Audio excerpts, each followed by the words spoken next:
terbaca oleh Habib Usman Betawi, ya, terbaca siasatnya. Dulu mereka punya misi adulah sultan dengan umara dan ulama. Audio Jungle.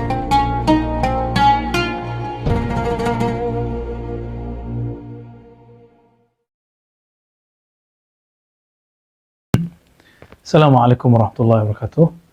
Alhamdulilladzi a'tana ni'aman katsira.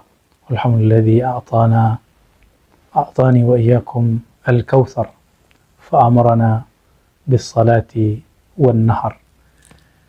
Wassalatu wassalam ala habibina al-Mustafa Sayyidina Muhammad sayyidil awwalin wal akhirin wa ala alihi wa ashabihi wa li baitihi wa dzurriyyatihi ajma'in. Sahabat-sahabat dimuliakan Allah,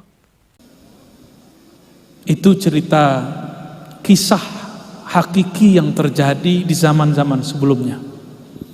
Tapi ingat bahwa itu terjadi di abad pertama Islam dan kedua. Di zaman itu hubungan ulama dan umara tidak harmonis. Apa kata ulama dulu? La tatruku babal umara. Jangan pernah datang ke pintu-pintu. Itu cerita kisah hakiki yang terjadi di zaman-zaman sebelumnya. Tapi ingat bahwa itu terjadi di abad pertama Islam dan kedua. Di zaman itu hubungan ulama dan umara tidak harmonis. Apa kata ulama dulu? La tatruku babal umara. Jangan pernah datang ke pintu-pintu penguasa. Gitu. Jika engkau melihat ahli hadis masuk ke rumah-rumah penguasa, maksudnya istana-istana, fattahimuhum, maka tuduhlah dia, hati-hatilah terhadapnya. Ingat, ini bukan hadis, ini perkataan ulama abad pertama dan kedua. Ternyata di abad kedua, di ujung abad kedua, Imam Malik tidak mengikuti kalam itu. Beliau kemudian datang ke istana-istana, ke rumah-rumah para pemimpin. Berarti ulama salaf berbeda manhaj mengenai sikap hubungan antara ulama dan umara. Beda cara. Gak usah jauh-jauh. Negeri Banjar, ulama yang sampai sekarang harum namanya, dan Imam Ibnu Athaillah mengatakan tiadalah seorang dikenal wali kecuali izin Allah mengatakan bahwa dia benar-benar wali. Itu terjemahan bebasnya, ya.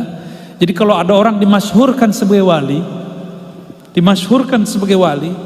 memang sudah izin dari Allah Subhanahu wa ta'ala. Dan adakah yang syak mengenai kewalian Datuk Kalampayan?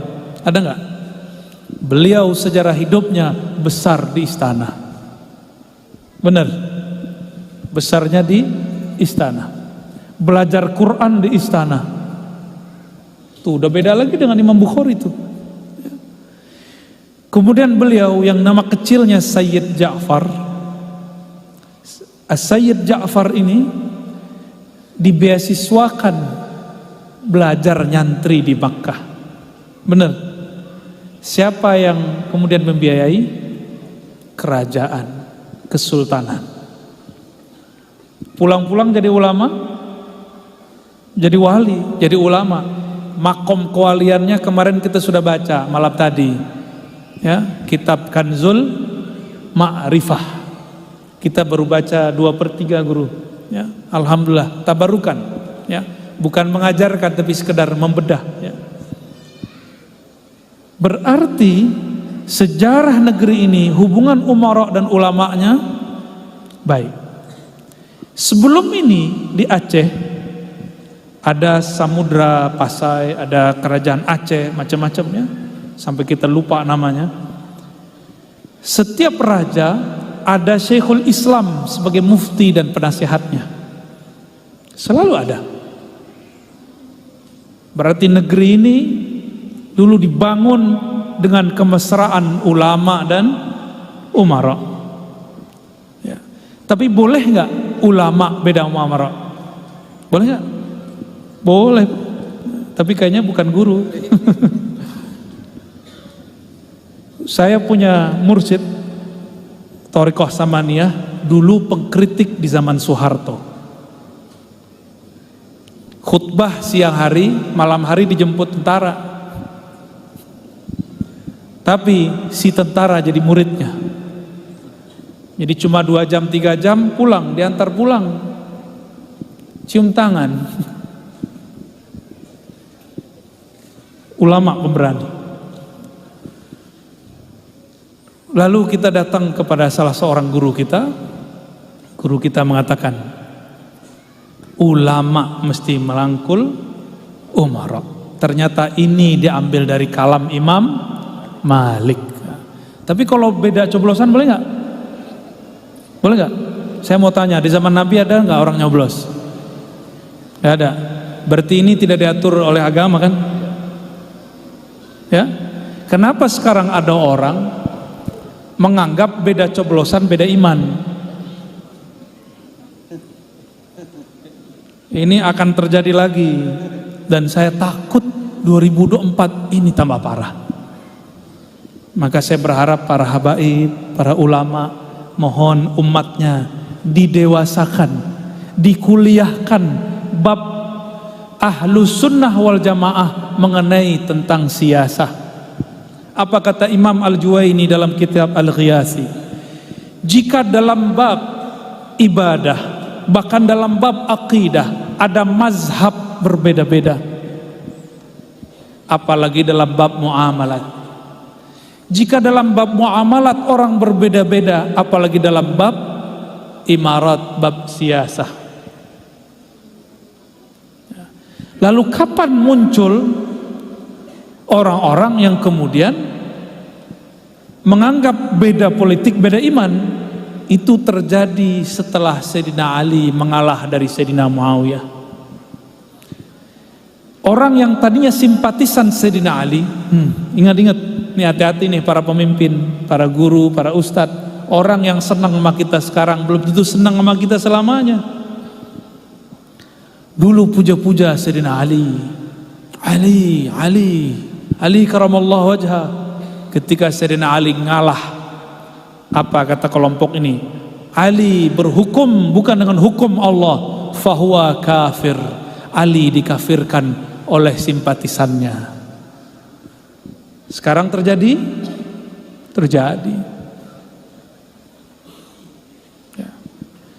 Semoga ini tidak tambah parah, ya. Amin ya rabbal alamin. Kembali ke hadis tadi. Man ahana sultanallah fil ard ahanahullah. Siapa yang menghina sultan yang Allah beri amanah di muka bumi, Allah akan hina dia. Ternyata ada 2 sultan. Ada sultan zahir, ada sultan batin. Apa yang menghubungkan mereka? Yang menghubungkan mereka adalah hubungan mereka dengan Allah. Hubungan mereka dengan Allah. Makanya kalimatnya jelas. Innamal mu'minuna ikhwah. Sesungguhnya orang-orang yang percaya itu bersaudara. Masa kita cuma beda politik kemudian berbeda? Dan ada satu hal yang penting saya sampaikan.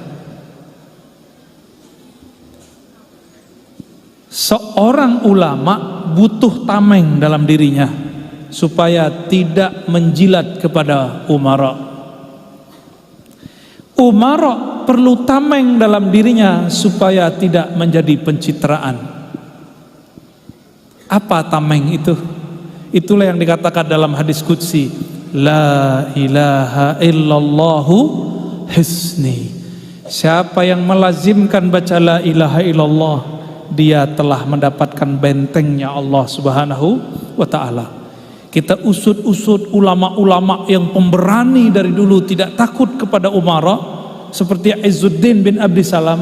Ternyata sir di dalam kalbunya adalah zikir la ilaha illallah.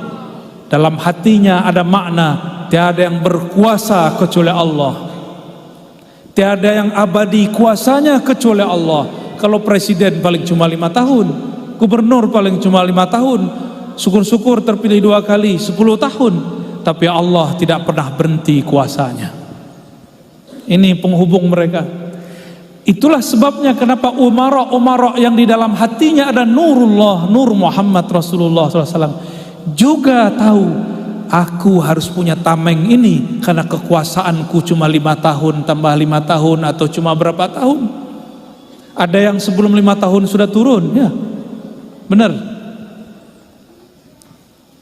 Jika dia beres kalimah la ilaha illallah di kolbunya, maka sang ulama wali Allah, sang umara pun wali Allah, baru sah disebut sultanullah. Sultannya Allah. Jadi pencirian sultan di kolbunya bertahta nama Allah Subhanahu wa taala, bahwa yang sebenar-benar berkuasa dalam dirinya hanyalah Allah. Itu sultanullah. Bukan orang-orang yang gaya-gayaan pakai kopiah kayak saya, pakai serban. Belum tentu, ya. Itu casing, Pak, bisa. Ya. Benar para habaib ya, para kiai. Bisa saja orang kafir kita serbanin, bisa kan? Bisa aja. Dulu Snok, gimana cara baca namanya? Snok Hongroj, ya? Nggak pakai H itu bacanya Ong apa gimana gitu cara lafaznya. Itu pakai serban, Pak. Pakai turbus, mukanya kayak muka-muka orang Turki. Maka dia nyamar jadi Abdul Ghaffar. Muslim. Mereka datuk di sana itu raja-raja kecil lah. Tapi yang ditunculkan nyabung ayamnya. Padahal sesama muslim. Kita usut, itu hasil dari orang Belanda. Diadulah ulama tua dengan ulama muda. Ulama tua berbaju hitam, ulama muda berbaju putih. Dulu begitu, Pak. Ya, ada Syekh Jalaluddin di tempat kami. Itu dakwahnya halus. Mungkin saya pun tidak bisa sehalus beliau. Ada orang tukang sabung ayam datang. Syekh, tuangku, saya panggil tuangku, Saidi, tuangku, saya mau nyabung ayam, kasih doa dong biar menang. Dikasih, Pak, bismillah. Kasih bismillah, tapi nggak pakai Rahman Rahim, pakai Allahu Akbar. Bismillahi, Allahu Akbar. Tepuk ayamnya jadi berani. Kalahlah semua ayam yang dia lawan. Itulah ayam jago. Bismillahi, Allahu Akbar. Itu tukang sabung ayam belum sholat, tapi dia tahu itu tuanku orang alim. Zikirnya mantap. Ntar yang nyebu ayam jangan minta ke saya ya. Besok ulang lagi pakai bismillah Allahu Akbar, tapi tidak bekerja. Ayam jagonya kalah. Karena dia salah. Seharusnya dia salaman dulu dengan tuangku. Yang mahal itu salamannya ya.